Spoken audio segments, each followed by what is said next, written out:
जीवन पथ प्रदर्शक संदेश। शीर्षक है प्रकृति संरक्षण बनाम मानवता का संरक्षण। मनुष्य जानता है कि नेचर की शक्तियाँ कितनी बलशाली हैं। इसके बावजूद अपने विनाश की कीमत पर भी वह उनसे छेड़खानी करता ही रहता है। दुर्भाग्यवश कई बार तथाकथित मानव प्रगति के कार्य एवं प्रकृति के संरक्षण के मुद्दे परस्पर टकराहट की स्थिति में रहते हैं। बड़े बड़े डैम्स यानी कि बांध बनाते हैं जो कि पूरे क्षेत्र के पर्यावरण, पूरी इकोलॉजी को ही बदल देते हैं, और इन परिवर्तनों से उत्पन्न हुए प्रकृति के नतीजों के कोपभाजन बनने के बचने की सामर्थ्य न होते हुए भी इंसान अपने आप को सर्वशक्तिमान समझने से बाज नहीं आता। यह तथ्य मालूम हो जाने के बाद भी कि बड़े बांध अपने क्षेत्र में भूचाल लाने में उत्प्रेरक का काम करते हैं, उन पर आगे की विस्तृत खोज के बजाय इंसान और भी बड़े और भी चौड़े बांध बनाता ही जा रहा है। उसे यह समझना चाहिए कि वह नेचर के अज्ञात रहस्यों में दखल दे रहा है तथा पर्यावरण एवं वातावरण में ऐसे वृहद यानी कि बहुत बड़े फेरबदल करने से पहले उस विषय में पूर्ण खोज एवं अनुसंधान बहुत ज़रूरी है। रिसर्च बहुत ज़रूरी है। ऊर्जा के विभिन्न स्रोतों के जलने से उत्पन्न होने वाली गैस से पृथ्वी के वायुमंडल की ओजोन परत में एक बड़ा छेद हो गया है। उत्तरी ध्रुव के हिम क्षेत्रों में बर्फ पिघलने लगी है, परंतु मानव इनके विपरीत प्रभावों को भविष्य में बहुत दूर मानते हुए इनकी ओर लापरवाही बरत रहा है।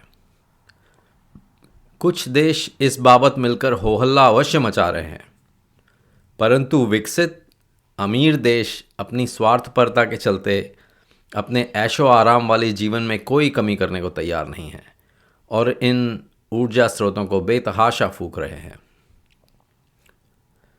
विकासशील देशों में जनसंख्या का सैलाब है, जिस कारण वहाँ अत्यधिक यातायात व उससे उत्पन्न प्रदूषण से बचना कठिन हो रहा है। यह बेहद शर्मनाक स्थिति है कि भारत के प्रायः सभी बड़े शहरों की वायु विकसित देशों में सांस लेने के लायक भी नहीं समझी जाती। इसका मुख्य कारण ग्रामीण क्षेत्रों की अवहेलना एवं बिना किसी सुविचारित योजना के शहरी क्षेत्रों का अंधाधुंध विकास करना है। अब गांवों में सांस लेने हेतु शुद्ध वायु तो है, किंतु स्वच्छ पेयजल, बिजली आदि सुख सुविधा के सामान नहीं है। ये सब बातें एक ईवल साइकिल, एक दानवीय चलन के समान है। विकास के नाम पर जो कुछ हो रहा है वह समानता के सिद्धांत का सरासर मखौल उड़ाने जैसा है। सारा धन व पूंजी गिनती के कुछ बड़े शहरों में एकत्रित होती जाती है, जो कि और लोगों को वहां आकर जनसंख्या बढ़ाने का कारण बनती है, और यह विशेष साइकिल यानी यह कुचक्र बढ़ता ही जाता है।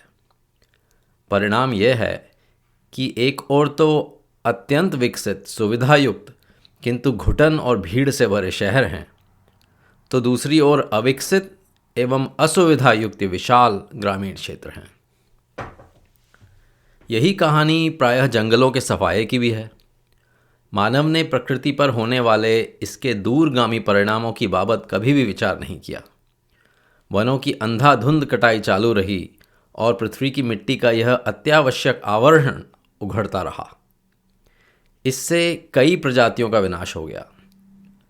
लगातार घटते जा रहे आवास क्षेत्र के कारण जंगली जानवरों की कई प्रजातियां मनुष्य एवं उसके पालतू जानवरों के संपर्क में आईं, जिसके फलस्वरूप कई तरह की नई बीमारियों ने जन्म लिया।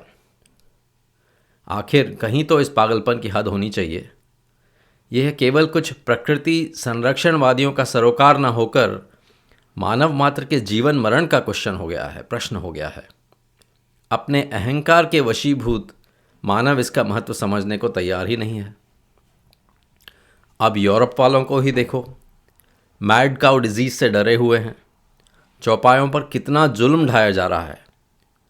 स्वयं ये ही वो लोग थे जिन्होंने ज़्यादा दूध और ज़्यादा मांस के लालच में प्रकृति के खाद्य चक्र को यानी कि फूड साइकिल को नकार कर पहले तो भेड़ों का मांस इन गायों को खिलाया। परिणाम स्वरूप भेड़ों की ये बीमारी गायों से होती हुई इंसानों तक पहुंच गई। अब इस मैड काउ डिजीज को रोकने हेतु लाखों गायों को मारा जा रहा है।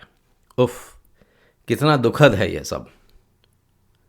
कल्पना करो कि अगर उत्तरी ध्रुव क्षेत्रों की हिम परत पिघलने से महासागरों के पानी की सतह मात्र 1 इंच भी बढ़ गई तो वह पृथ्वी के विशाल क्षेत्रों को जलमग्न करते हुए करोड़ों मनुष्यों को विस्थापित करने की क्षमता रखती है। अतः मानव को स्पष्टतः इस सत्य को समझने की आवश्यकता है कि प्रकृति के संरक्षण में ही मनुष्य मात्र का संरक्षण सन्निहित है और इस विशाल पृथ्वी पर नेचर की विविध प्रजातियों से सह अस्तित्व की स्थिति में रहना ही उसके लिए श्रेयस्कर होगा, शुभ होगा। सबका शुभ हो।